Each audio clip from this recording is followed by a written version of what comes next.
Good afternoon, everyone. Just a few things for you, and then I'll get right to your questions. Today, the Office of the Director of National Intelligence released their unclassified version of the annual Unidentified Aerial Phenomena, or UAP, report required by the National Defense Authorization Act for the fiscal year 2022. The report is available on the ODNI website, but you can also find the link on our DoD press release, which we put out a short while ago and which is also posted on defense.gov. And with that, I will take your questions. Randy. Thank you, sir. On the 2022 UAP report, there's 366 reports since July 2022.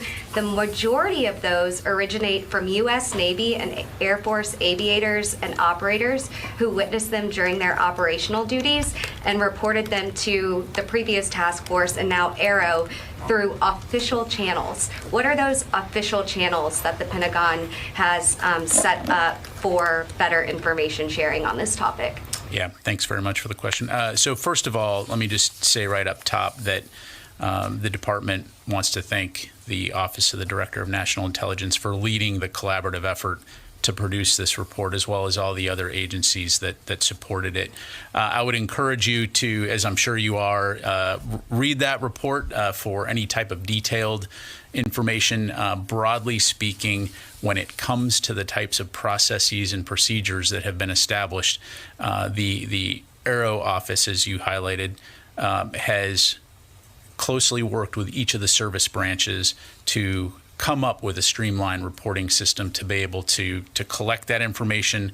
And then in addition to the military branch, it is also working with the interagency. So organizations like NOAA, the Coast Guard, Department of the Energy, just to name a few.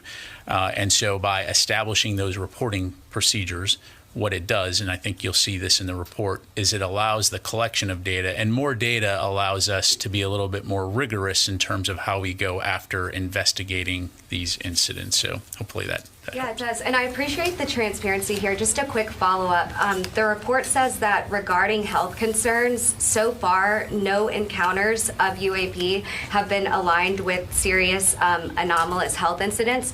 Congress pushed you guys and mandated ODNI and the Pentagon to look into that, which means there were reports from military aviators about anomalous health incidents. Is there anything you guys can share about what those health incidents ended up being if they were not UAP? Yeah, I don't have any information to provide. I'd encourage you to take a look at the report. I would say, broadly speaking, I think one of the key points in this report, given the potential hazard that UAPs do present, notably there's been no reported collisions of military aircraft, or U.S. aircraft rather, and UAPs. But in terms of those specifics, I'd refer you back to the report. UFOs are real. Congress is holding its first hearing on UFOs in more than 50 years. And the government's finally taking them seriously. This is a national security issue. Putting your head in the sand and saying it doesn't exist is not an appropriate solution or approach. If there's something that's out there, and we don't know what it is, it could harm us. So figure out what it is. So wait, are we talking spaceships with little green men who are weirdly obsessed with cows? The fact that we don't know what it is doesn't mean that we then know what it is. That's what the U stands for. Unidentified aerial phenomena. If it's unidentified, you don't know what it is. How could anyone possibly know that information? It's ridiculous. In 2021, Senator Kirsten Gillibrand led efforts alongside Senator Marco Rubio and Representative Ruben Gallego to include an amendment in the latest defense bill that required the DoD to set up a permanent office meant to investigate what they're calling UAPs. Under all circumstances, you need to know what it is. Because if it is an adversary, let's say it's Russia or China, you better know what technology they have. And if it's other, then you also need to know that. Like, you really have to know the answer and use as much scientific capabilities we have to make those determinations. And if we don't have enough scientific capability, then increase the scientific capability. So far, the DoD has collected about 400 credible reports. They haven't provided any answers other than a list of possible explanations like airborne clutter, natural atmospheric stuff, classified U.S. tech, classified foreign tech, or other. We've been seeing UFOs for a long time, And it's not the government's first time looking into it. And in the 50s, particularly early 50s, there was kind of a UFO craze, and you had these sort of mass sightings of UFOs, of flying saucers. It was all over the media, and a lot of that turned out to be, either pranksters or things that were easily explained. But there was enough sort of noise there that the Pentagon decided to begin to collect data. The program was called Project Blue Book, and it called on the Air Force to investigate UFOs from 1947 to 1969. By the end of the program, the Air Force had looked into over 12,000 sightings, of which over 700 still remain unidentified. It was enough to keep people interested over the years. And I think that's the thread that was picked up in the 2000s when Senator Harry Reid from Nevada decided that, look, we need to spend some official time and money and really do this right. And that's how ATIP came to be. ATIP, or the Advanced Aerospace Threat Identification Program, was an unclassified but unpublicized program. In fact, the public didn't even know it existed until 2017, 5 years after the program had officially ended. Lou Elizondo was in charge of ATIP, and the more he investigated UAPs, the more he was convinced they might not be of this world. And when he would try to present facts to people within the Pentagon, his higher-ups, there was a lot of skepticism, and so he was pushed off, he felt. And so eventually he decided to bring this program to public light. We're alerting this morning about a Pentagon program that spent millions of dollars to look into UFO sightings. Fuzzy videos captured by military pilots caused a media splash. There is very compelling evidence that we may not be alone. Elizondo resigned and joined forces with Tom DeLonge, who you may know as this guy. All the small things. Yeah, the guy from Blink-182. The entry point for UFOs for people is because they saw something in the sky, Then the second thing is, oh my gosh, aliens, they're coming from other planets. And then people kind of stop there. The evidence of these things is really pointing that these things aren't coming from planets. The past, present, and future exist at one moment. So that means you can laterally step back and forth depending on frequency. We can't do this, but something else can. Doc, I'm from the future. In 2015, DeLonge left the band and started a company called To the Stars. The mission of To the Stars is to study, analyze, and explain all these different facets of this phenomenon. One of their biggest projects was a documentary series called Unidentified. In it, they released the first 3 UFO videos taken by Navy pilots. 3 years later, the Pentagon confirmed these videos were real. The progress that's been made might not have been made if those videos had not leaked and captured so much attention and sparked so many questions. And I think if the public could see more of what some of the pilots are seeing and radar operators are seeing and other military personnel are seeing, their level of interest would be much higher, their demands would be greater, and the system responds to that. There's some next level shit going on around here, and I'm with that. It may be a while before the Pentagon declassifies more information, but scientists everywhere have been trying to collect their own data too. For example, SETI, which stands for Search for Extraterrestrial Intelligence, has been around for over 60 years. It even influenced the movie Contact. Contact was exceptional in that the science in it was accurate, until the aliens showed up, right? Right. We have a listening station about 300 miles north of San Francisco in the Cascade Mountains here in California. We point them in the direction of nearby stars, think, okay, maybe they have a planet like ours, and maybe there's somebody there who is broadcasting radio waves. Why? Well, we don't know why, but in a sense, we don't care why. If we discover intelligent life in the universe, that would be extraordinary. One of the most extraordinary discoveries ever. It's hard to assess what the likelihood of success would be in that, but we all think it's pretty low. They might be right about that, but on the other hand, you can always say, look, if we don't look, do you expect us to find anything? Right? Of course not. And it's like a fishing expedition. If you don't cast a fishing net, you will never find anything. Avi Loeb is not a fisherman, but a professor at Harvard who was inspired to look for ETs after an interstellar object visited our solar system in 2017. It was given the name Oumuamua, and at first astronomers thought it must be a comet. But there was something weird going on. It didn't look or act like a comet, and scientists were confused. This anomaly was very intriguing because it looks like an artificial object. The scientific community was very reluctant to even discuss this possibility. Extraordinary claims require extraordinary evidence. Well, guess what? Extraordinary evidence requires extraordinary funding. $2 million later, Loeb started the Galileo project, which has two big things in the works. One is to build a special telescope that can better identify UAPs, and another is to send a rocket with a camera up to the next interstellar object and take a picture of it. You guys discovered a comet? That's so dope. There was once a time when we thought the Earth was flat. Eventually, we figured it out. Well, most of us, at least. There are still many things we don't understand about how the universe works. So, what's true? Are aliens real, and are they here? Well, personally, I'm not convinced that the aliens are really here. The search for intelligence, by the way, has certain assumptions that we even know what intelligence is, or that we, in fact, are intelligent. We should be guided by evidence and not by our emotions or prejudice. Overwhelmingly, they're going to be either drones or have some other conventional explanation, but the question there is, are any of them manifestations of alien intelligence? And if even one or two are, that is arguably the greatest discovery in the history of science and mankind. Until then, maybe the answer remains unidentified. The 2022 annual report on UAP from the ODNI has dropped today, January 12th, 73 days after it was required to be released. And with all that extra time they had to release it, it ended up being a grave disappointment. Make no mistakes, muchacho. It didn't squash the UFO enigma like it could have. So people like me will still continue to be frothing at the mouth and have every justification to do so. On the other hand, it also didn't live up to the recent statement made by, as I understand, the head of AARO, Dr. Sean Kirkpatrick, in which he stated the following during a DoD media roundtable on the All-Domain Anomaly Resolution Office, AARO, on December 16th, 2022. And I quote, "Our team knows that the public interest in UAP is high. We are developing a plan to provide regular updates and progress reporting to the public on our work.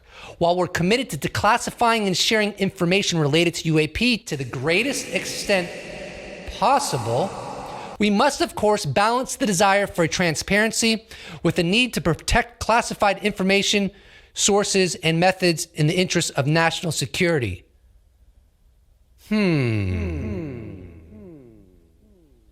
We're going to explore the report and reaction to the report. But for now, my response to the report is very simple, consisting of 9 words. We necessitate more hearings on the UAP enigma. Capiche? To echo that perspective, I wrote, "The ODNI UAP report that just dropped strengthens the posture that we need more UAP hearings. Are we really so ignorant on the nature of UAP? What do those connected with legacy UAP programs have to say about that perspective? Let's go get it." And on a positive note, Senator Marco Rubio dropped the following today. The second annual report on unidentified anomalous phenomena has been submitted to Congressional Intelligence and Armed Services Committees. U.S. Senator Marco Rubio, Vice Chair of the Senate Select Committee on Intelligence, praised the report and called for more transparency. Quote, "We are making important progress in our ongoing efforts to understand these activities and what threat they may pose to America's national security. The report highlights 510 UAP national security incidents reported since 2004, a significant increase from the 144 in the 2021 report. It highlights the reason for standing up the All-Domain Anomaly Resolution Office, AARO, to lead the whole of government effort. Quote, however, more needs to be done across the Defense Department and intelligence community to utilize existing sensors to collect and analyze more data on UAPs. I am committed to ensuring we get to the truth for the American people, Senator Rubio." So before we dig into the actual content of the report, I think it's very valuable to cover some tweets of people responding to it so that we can get a feel of how people that are paying a lot of attention to this topic felt about the quality and information found in the report. Klaus writes, I don't understand how it's even possible to have input like this and only come up with 1,800 words that say absolutely nothing. I get there wasn't an actual office, but this report is essentially a huge middle finger to the American people. Stanford immunologist Gary P. Nolan writes, ChatGPT prompt, quote, write a 2022 UAP report with as few specifics as you can and hide the anomalous findings in a paragraph as an obtuse reference deep in the output. Dachala writes, 11 pages, laugh out loud. No mention of gimbal go fast. So long for them being debunked by DOD, Mick West, or Nimitz. No idea how analyses are made, by who, using additional classified data or not. Some UAPs are bird, plastic bags, some are unidentified. Cool. Next. I'm sure it will be interesting to some folks for the legislative aspect of it and about what future efforts may bring, but this particular report brings nothing for citizen investigators like us. I cite Dachala's tweet and state, potentially nothing would halt what's taken place over the last 5 years with the UFO discussion more than debunking the initial 3 UFO cases represented by the gun camera videos. If the US government could debunk them, they would love nothing more than to do so. The UFO Rabbit Hole podcast stated, I was ready to be disappointed by this report, but what in the actual? It's wild than what is alleged to be a government of the people and for the people that this kind of clear stonewalling and obfuscation on a topic of such profound significance is tolerated. UFO Titan chimes in, good to remember in light of the report, the U.S. government is one of checks and balances. The ideal form is one of accountability and limits on concentrated power. If there is no accountability, reports can be late, as this one was, and lack substance, as this one did. Up to Congress to squeeze the pipes. Mick West broke down the report quite beautifully in his article, The New UAP Report. I'll link that in the description. He wrote, the 366 new cases are broken down into 26 unmanned aircraft system drones, 163 balloons, 6 clutter such as birds, weather events, or debris like plastic bags, 171 uncharacterized and unattributed, a bit less than half, 47%. So one way to look at the numbers, although some debate this, but that's beyond the scope of this very quick video. One way to break this down is that of the new reported UAP incidents, 47% of them are considered unresolved. And from the report, here are the assumptions made about these UFO incidents that were learned about through sensor systems and visual observation from pilots and so forth. Multiple factors affect the observation or detection of UAP, such as weather, illumination, atmosphere effects, or the accurate interpretation of sensor data. Regarding review or analysis of UAP events, ODNI and AARO operate under the assumption that UAP reports are derived from the observer's accurate recollection of the event and or sensors that generally operate correctly and capture enough real data to allow initial assessments. However, ODNI and AARO acknowledge that a select number of UAP incidents may be attributable to sensor regularities or variances such as operator or equipment error. Here's another notable citation from the report. Initial characterization does not mean positively resolved or unidentified. This initial characterization better enables AARO and ODNI to efficiently and effectively leverage resources against the remaining 171 uncharacterized and unattributable UAP reports. Some of these uncharacterized UAP appear to have demonstrated unusual flight characteristics or performance capabilities and require further analysis. Here's another excerpt from the report. Since it's established in July 2022, AARO has formulated and started to leverage a robust and analytical process against identified UAP reporting. Once completed, AARO's final analytics findings will be available in their quarterly reports to policymakers.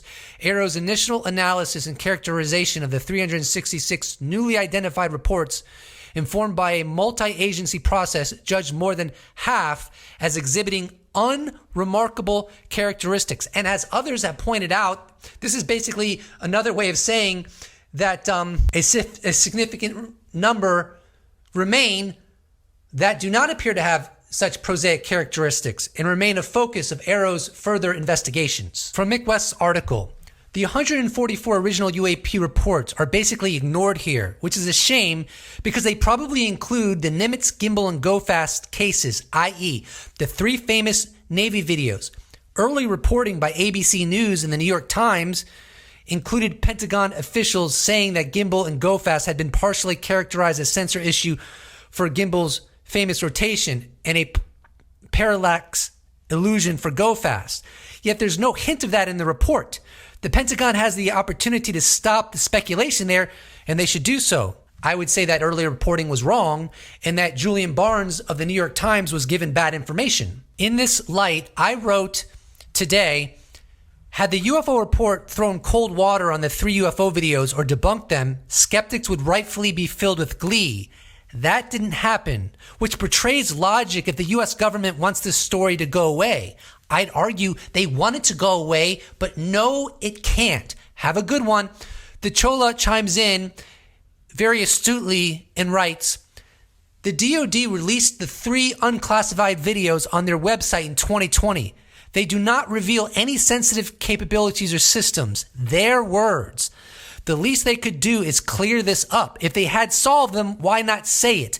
Same if it's still unresolved. And here's that excerpt that the Chola is referencing. Release, immediate release. Statement by the Department of Defense on the release of historical Navy videos, April 27, 2020. The Department of Defense has authorized the release of 3 unclassified Navy videos, one taken in November 2004 and the other 2 in January 2015, which have been circulating in the public domain after unauthorized release in 2007 and 2017. The U.S. Navy previously acknowledged that these videos circulating in the public domain were indeed Navy videos. After a thorough review, the department has determined that the authorized release of these unclassified videos does not reveal any sensitive capabilities or systems and does not impinge on any subsequent investigations of military airspace incursions by unidentified aerial phenomena. DoD is releasing the videos in order to clear up any misconceptions by the public on whether or not the footage that has been circulating was real or whether or not there is more to the videos. The aerial phenomena observed in the videos remain uncharacterized as unidentified. The released videos can be found at the Naval Air System Command FOIA reading room. The bottom line, in my opinion, is that even though this UFO report that just dropped today was lackluster, it still objectively demonstrates, in my opinion, that the government cannot make this go away. Because if they could, they would do what it requires to make it go away. But they can't. They didn't throw cold water on the 3 Navy videos that we're all familiar with and the UFO encounters that they document. And that's what got this whole thing on the road and transformed the media landscape and initiated the conversation shifting in such a groundbreaking way with all of our representatives in Congress talking soberly about the UFO issue. They could make this go away if they had the evidence to do so. The evidence is the opposite. I've been tracking this for 5 years. I've been paying very close attention to what members of Congress have been saying and witnesses from these UFO events. And by the way, people from the 2015 event series and people from the 2004 event series all say that the videos that were released are not the totality of the footage taken, even though that what I just shared with you from that DoD press release said that they wanted to demonstrate that that's the full video. It's not. The following is a clip from a CNN interview with Commander David Fravor, I believe days after the New York Times 2017 article dropped that was the impetus for all of this change that has been going on for 5 years. What he says is not just based on his experience. He's seen the data, and I've covered that before. He's seen the radar tape. Other people from this incident have seen the full video and other high fidelity data that's classified. It's because of that high fidelity data that's classified that they know this can't go away. Are they obfuscating? Are they giving the impression they know less than they know? Yes. in my opinion. Can they continue down this road indefinitely? No. No, they cannot. What was it about the movement of this or the appearance of this that made you believe it wasn't from this world as opposed to something else? Well, the first thing is it had no wings, so you think, okay, it's a helicopter. Well, there's no rotor wash in the water. There's no rotors. And when helicopters move to side, they kind of slow and then they pick up speed going the other way. This was extremely abrupt, like a ping pong ball bouncing off a wall. It would hit and go the other way and change directions at will.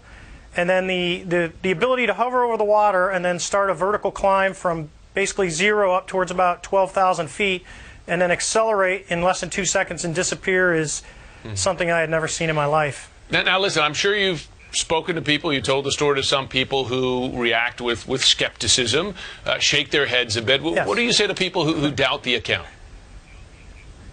Well, I think it's easy to doubt what we can't explain, but when you actually see things, and this is not the first account of someone seeing a UFO, but in this situation, you're talking about 4 people, all eyeballs on, ranging in experience from relatively new in a fleet squadron, which is VFA 41, to myself, who had over 16 years of flying and well over 3,500 hours nonstop. So I would argue that it wasn't a weather balloon, it wasn't a flare, it was an actual object that we looked at for somewhere around 5 minutes before it rapidly accelerated. I busted my ass to get this video published on the day the report dropped. So this video is not as exhaustive as it might have otherwise been, but bear in mind that I can always do a future analysis looking over other details. And every time I talk about Mick West, people get upset. Not a lot of people, just a very minute number. Mick West is part of the conversation. And he is the premier, most influential UFO skeptic on the face of this earth. So don't get upset if I talk about him. It's part of the conversation. And he's also wrong, in my opinion. And if he ends up being wrong, as a friend of mine told me, he may never hear the end of it. So, let's give Mick West his place at the table and hear him out. And I do listen to his arguments. Do I think he's right? No, I don't. I think this is going to continue to going in the same direction it has for the past 5 years. The consensus will grow, and we'll eventually get what's colloquially described as disclosure. But I want to keep it there. I want to upload this ASAP. Thank God I've been sleeping better, so I'm able to do stuff like this. And I hope you found value in this video.